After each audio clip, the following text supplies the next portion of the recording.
They dragged her into court in handcuffs, accused of treason, and just when the world turned its back, an admiral walked in, dropped a file, and shut everything down.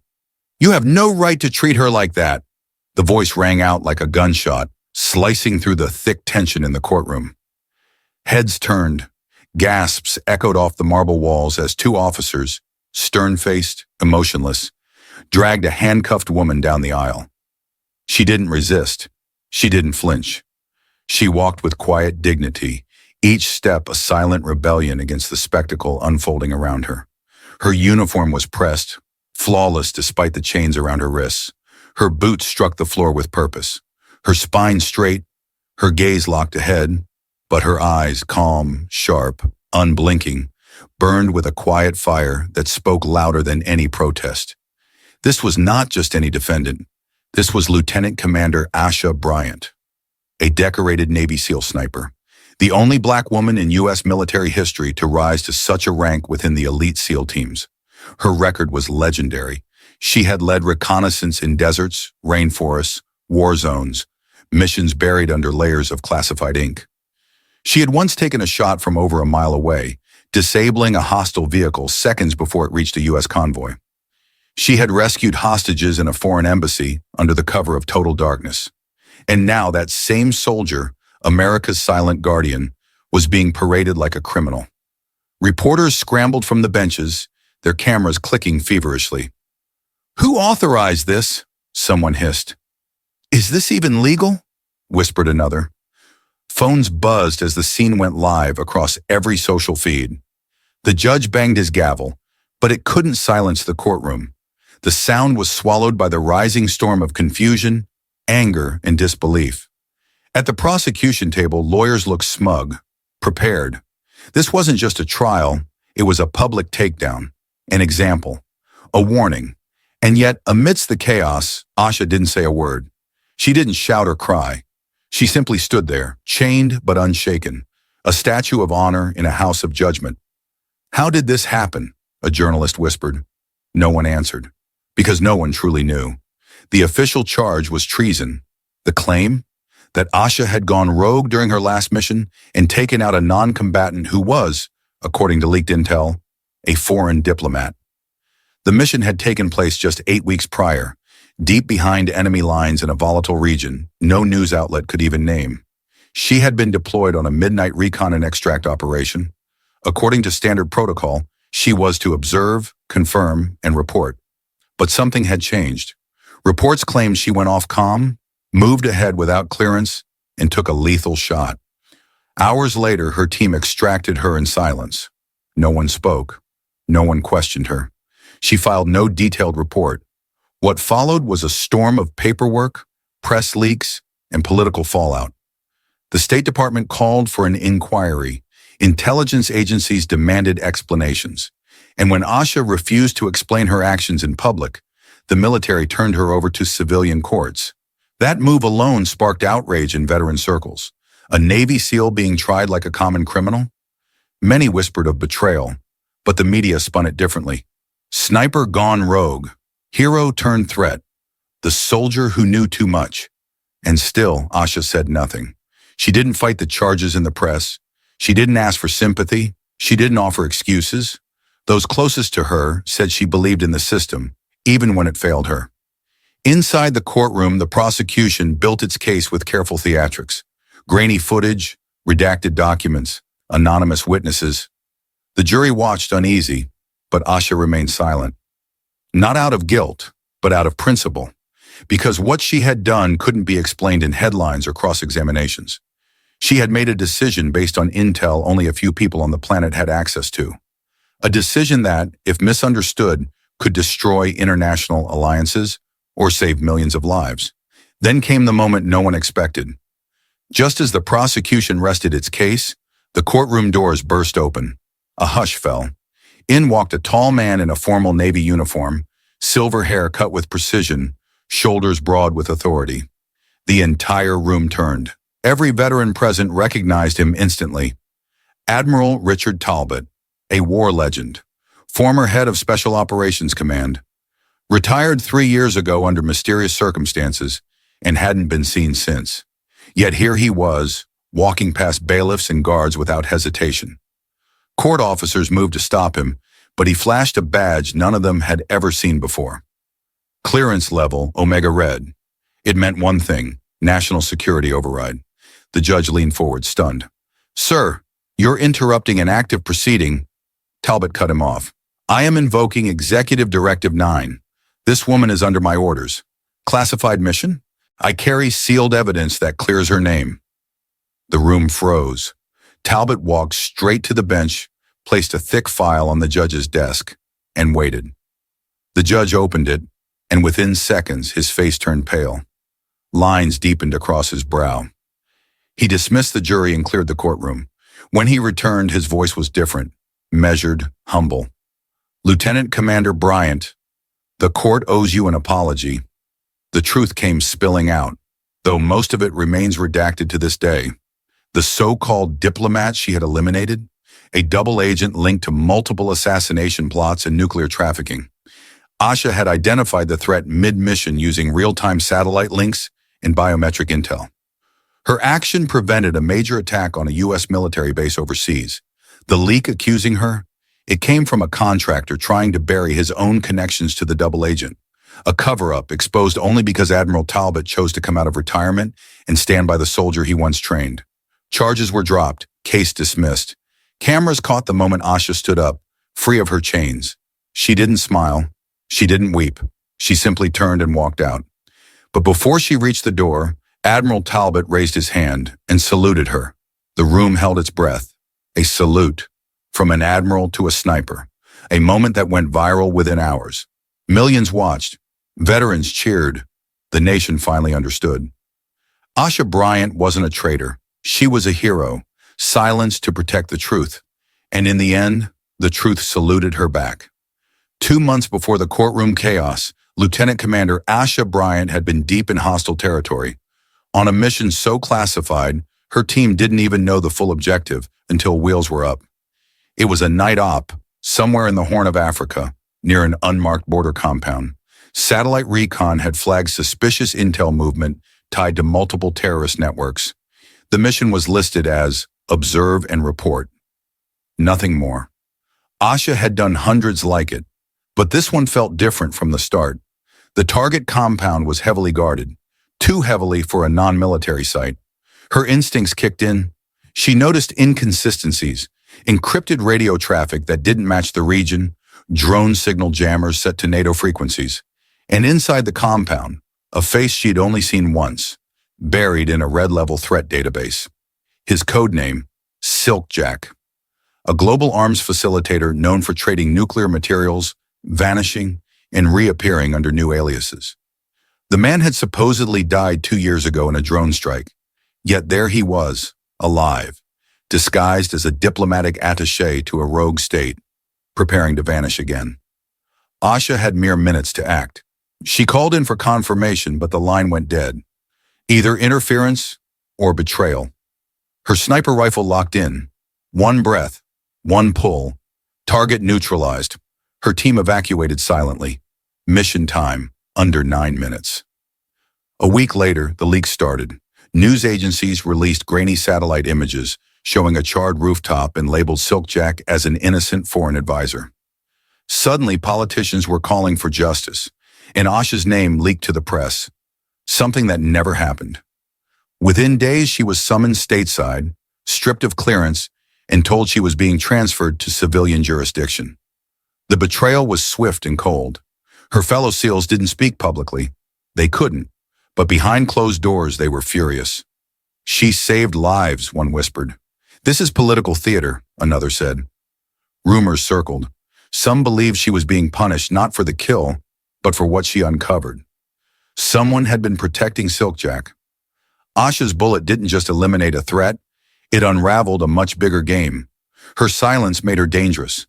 The fact that she wasn't fighting back, that scared people even more. Because she knew things, too many things, and the higher-ups didn't want any of it getting out. Her lawyer recommended a public statement. "Tell your side," he urged, but Asha refused. She wasn't interested in a media circus. Her duty, she believed, didn't end when the mission did. Her teammates described her as a soldier first, always. She once broke her ankle on a climb, tied it off, and finished a 3-day op without telling anyone. She didn't complain. She didn't flinch. And now, even as the world accused her of crimes she didn't commit, she carried herself the same way, head high, voice steady, saying nothing. That silence only fueled the fire. News headlines began to spin wild theories. Rogue SEAL or revenge assassin? Hero or hired gun? Public opinion split. Some demanded accountability. Others saw through the smokescreen. But no one knew what really happened in that compound, except Asha. And she wasn't talking. She was protecting more than her name. She was protecting the mission, even if it meant sacrificing everything. As the trial approached, the media swarmed like vultures. They painted her as unpredictable, unstable, even dangerous. A journalist dug into her childhood, raised in Southside Chicago, surviving 2 shootings by the age of 14, joining the Navy at 17, and rising through ranks that were never built to accept someone like her. Too quiet, they said. Too sharp. She had no political connections, no family in D.C. She didn't attend the gala fundraisers. She just served. And for some, that made her disposable. Inside the courtroom, the prosecution used her silence against her. They said she won't deny it because she can't, they said. They showed manipulated satellite images. They pointed out the absence of body cam footage, as if the absence wasn't by design for covert ops. They dragged her character through the mud. Uncooperative, insubordinate, too independent. They even suggested she acted out of personal revenge. Asha sat there, unmoved. She didn't blink, didn't cry, didn't explain. She had faced gunfire, explosions, and unspeakable horrors on 5 continents. This courtroom, with all its polished lies, couldn't break her, because she knew what they didn't. She knew that truth doesn't always shout. Sometimes it waits in silence, until the right person walks in and forces the world to listen. The prosecution had just rested its case. The jury sat still, some leaning forward with furrowed brows, others scribbling nervous notes. The judge gave a tired glance toward Asha's table. Her lawyer prepared to stand, ready to deliver a shaky defense with limited access to classified information and a client who refused to break her silence. But before he could speak, the back doors of the courtroom slammed open. The noise was sharp, loud, and completely unexpected. All heads turned.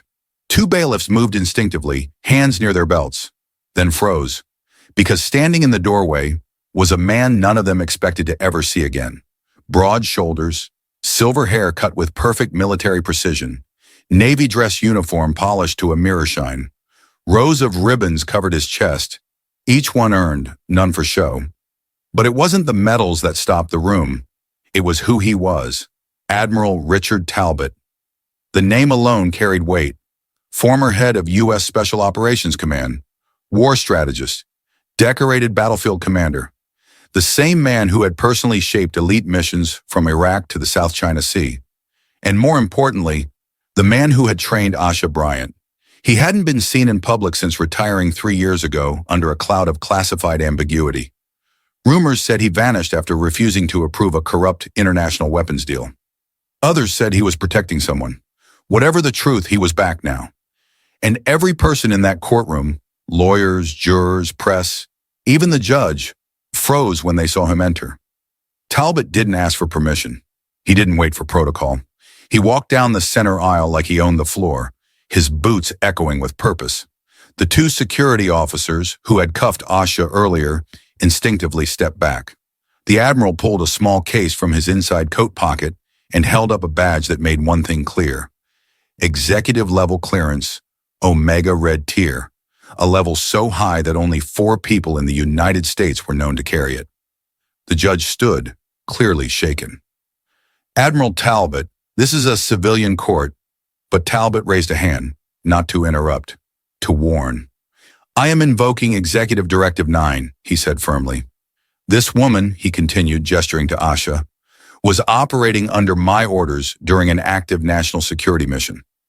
You are trying to convict a war hero based on doctored intel and partial footage, while the real traitor hides behind legal loopholes and fake headlines. The room gasped again. The prosecution objected. shouting about jurisdiction and admissibility. But Talbot walked to the judge's bench and placed a sealed black file folder marked Ultra Eyes Only directly in front of him. The judge blinked. "What is this?" "The truth," Talbot replied coldly. "But read carefully, because if any of it leaks, we won't be dealing with a court trial. We'll be dealing with global fallout." The judge hesitated, motioned to clear the courtroom, and disappeared into chambers with the file in hand. 15 minutes passed. The room sat in silence. No one moved, no one spoke. Even the jurors exchanged uneasy glances. Then the judge returned, his face different, paler, tense, as if he'd seen something that made every previous assumption collapse. The gavel came down softly. "This court has reviewed new evidence submitted under executive clearance," the judge said. "Based on its contents, all charges against Lieutenant Commander Asha Bryant are immediately and unconditionally dismissed."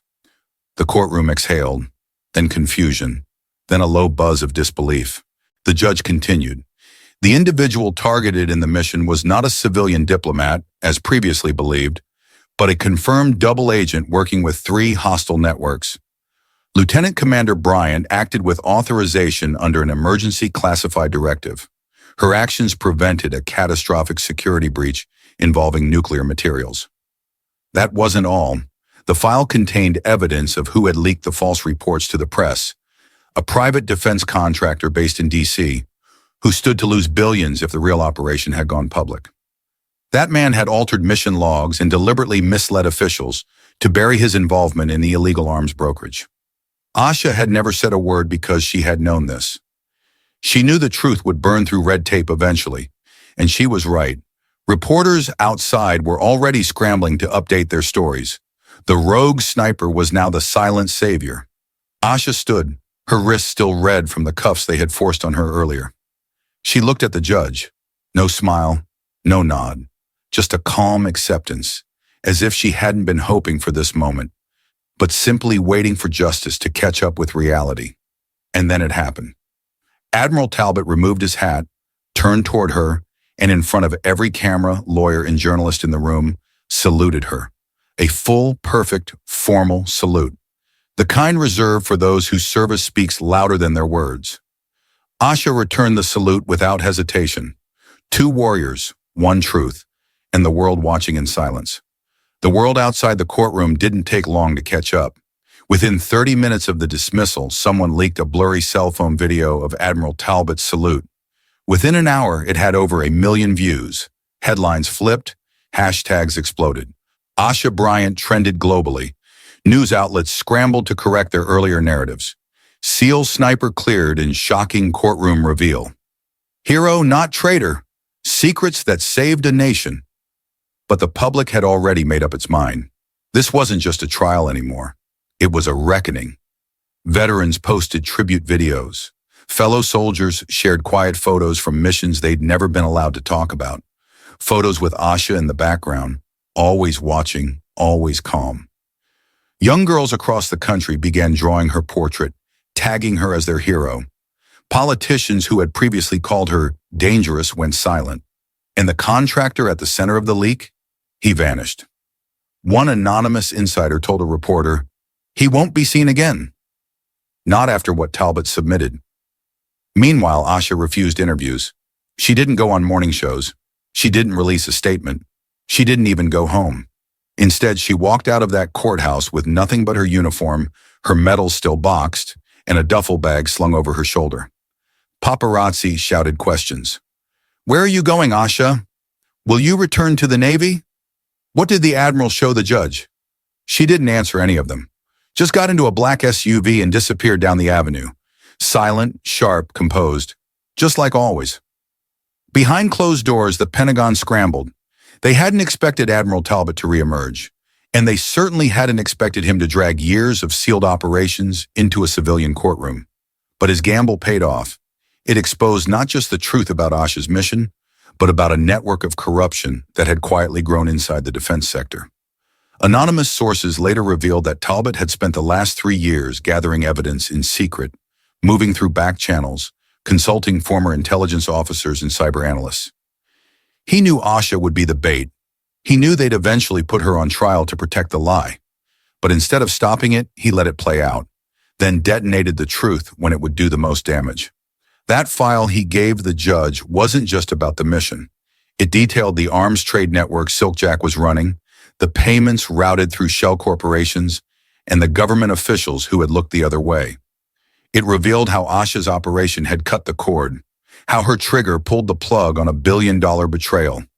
The aftermath was swift. Internal investigations were launched, clearances revoked. At least 4 high-level resignations followed. But Asha, she remained silent through it all. Even when the president requested to meet her, even when the Secretary of Defense offered her a formal apology, she declined both. Her message was simple. I didn't serve for recognition. I served because it was right. The only time she spoke publicly came during a short interview months later after a quiet ceremony at Arlington. A reporter caught her near the memorial wall. "Do you regret not speaking up sooner?" he asked. Asha paused, then said, "No. Silence is a weapon too. You just have to know when to fire it." That quote went viral. It was printed on t-shirts, posters, murals. Asha became a symbol, not just of honor, but of restraint, of quiet strength in a noisy world, a living example of what real discipline, duty, and integrity looked like. Young cadets studied her file at the Naval Academy. Her photo now hung in the SEAL headquarters beside legends. And still, she didn't seek the spotlight. In fact, after the dust settled, she vanished from public view again. Some say she rejoined a secret branch under Talbot's command. Others believe she retired completely, living off-grid. But every few years, a photo would surface. Asha in a remote village, distributing food. Asha at a veterans hospital, without cameras. Asha attending the funeral of a fallen SEAL, standing quietly in the back row. No stage, no speech, just presence. Because heroes like her don't need applause. They just need the truth to stand, no matter how long it takes. And thanks to her, it did. The courtroom was empty now, at least physically. But what had happened inside those walls was still echoing around the world. A moment that lasted mere minutes had reshaped an entire narrative. And yet, for Lieutenant Commander Asha Bryant, there was no celebration, no parade, no medal ceremony. Her name had finally been cleared, but her silence remained. She had been freed, but she hadn't been unchained. Because the truth is, vindication doesn't always feel like victory. Sometimes it just feels like a breath. One long, hard breath after years of suffocating in silence. Outside, people waited for her to say something, to cry, to smile, to express anything. But Asha did none of those things. As the courtroom doors shut behind her, she simply walked, straight past the cameras, past the flashes, past the microphones shoved in her face. A news anchor shouted, "Commander Bryant, do you feel justice was served?" Another screamed, "What message do you have for young women in uniform?" She didn't stop, not once. Not even when a little girl broke through the crowd and held up a cardboard sign that read, "Thank you for protecting us, ma'am." Asha looked down for a half second, just long enough for a photographer to capture the moment. Asha gave the girl a nod, not a smile, not a wave, just a nod, a soldier's nod, respect, recognition. Then she disappeared into the armored black SUV waiting at the curb, leaving behind a sea of questions, cameras, and chaos. And just like that, she was gone again. The internet did what it always does. It exploded. Millions reposted the clip of Admiral Talbot's salute, overlaying it with music, captions, slow-motion edits. Influencers shared breakdowns. "Here's why this moment matters," one viral video stated. News anchors scrambled to undo their previous slander. "We're learning new information about Commander Bryant's mission that may change everything." Social media shifted overnight. Where once she was called rogue, dangerous, unstable, now she was being hailed as a legend, a warrior, a symbol of strength under fire. Art students painted murals of her in full uniform with her sniper scope pointed at the horizon, eyes focused. Poets wrote verses about her silence. Activists posted her story beside images of Rosa Parks and Harriet Tubman, calling her the modern archetype of unshakable black female resilience. But Asha never responded. She didn't verify her social accounts, didn't issue a statement, didn't allow a book deal, didn't accept any of the 27 speaking invitations from prestigious military academies. She didn't need the spotlight. She had never needed it. Because her story wasn't about being seen, it was about doing what was right, even when no one was looking. Even when doing so meant becoming a villain in the eyes of the world. Her teammates understood. SEALs don't talk, they act. They disappear when the mission's over. They don't chase glory, they chase peace. And maybe that's what she was doing now. Chasing peace in a world that had offered her nothing but war. Months passed. The trial became legend. It was studied in law classes, debated in military ethics courses. The footage of the courtroom was preserved in the Pentagon archives. But Asha's name stopped trending. And that's how she preferred it. Until one day nearly a year later, a small news outlet in Maine published a quiet story about a woman living near the coast. She volunteered at a local fishery, showed up twice a week to help sort nets and clean equipment. She wore a ball cap low over her face, drove an old pickup, paid cash for everything, lived in a one-bedroom cottage at the edge of the trees. The article didn't mention her name, but the photo showed her silhouette at sunset, rifle slung across her back, watching the waves. The story went viral again. She's alive. She's free. She's normal. It was hard for people to accept. They wanted more. They wanted her to come back and tell them what they were supposed to feel. But she wouldn't, because her work was already done. Because sometimes the most powerful legacy isn't the one that gets written down, it's the one that inspires action in others. Recruiters reported a 400% increase in young women enlisting in special forces programs within the next year. Navy SEAL prep courses began including her mission as part of their Modern Legends training module. And most importantly, legislation was passed that required any future prosecution of active duty special operators to involve a classified defense review panel before charges could move forward. It became known informally as Asha's Law. The last public sighting of her came 2 years later, at a small private funeral in Arlington. A young SEAL had died during a hostage rescue, only 23 years old. Asha hadn't known him personally, but she stood in the back row anyway, dressed in civilian clothes, her boots dusty, her hands folded in front of her. When the flag was folded and presented to the fallen SEAL's mother, Asha stepped forward, uninvited, and knelt beside the grieving woman. She whispered something. No one knows what. The mother cried harder, but clutched her hand. A photographer from the Navy Times captured the moment and published it with no caption.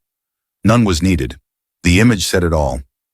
Asha had returned, not for fame, not for thanks, but because that's who she was, a protector, a shadow in the service of the light. That night, someone updated her entry on the SEAL Team Wall of Honor. Below her name, 3 words were etched in stone: silence, service, sacrifice. And from that day on, no one ever questioned her again. She never asked to be famous. She never asked to be forgiven. She just did what was right when no one was watching. In a world that shouted lies, she let the truth speak in silence. If this story moved you, hit subscribe for more powerful tales that inspire, shock, and stay with you. Leave a comment to honor those who serve with courage, seen or unseen. And don't forget to share this story with someone who believes in justice, even when it whispers, because sometimes the quietest voice leaves the loudest legacy.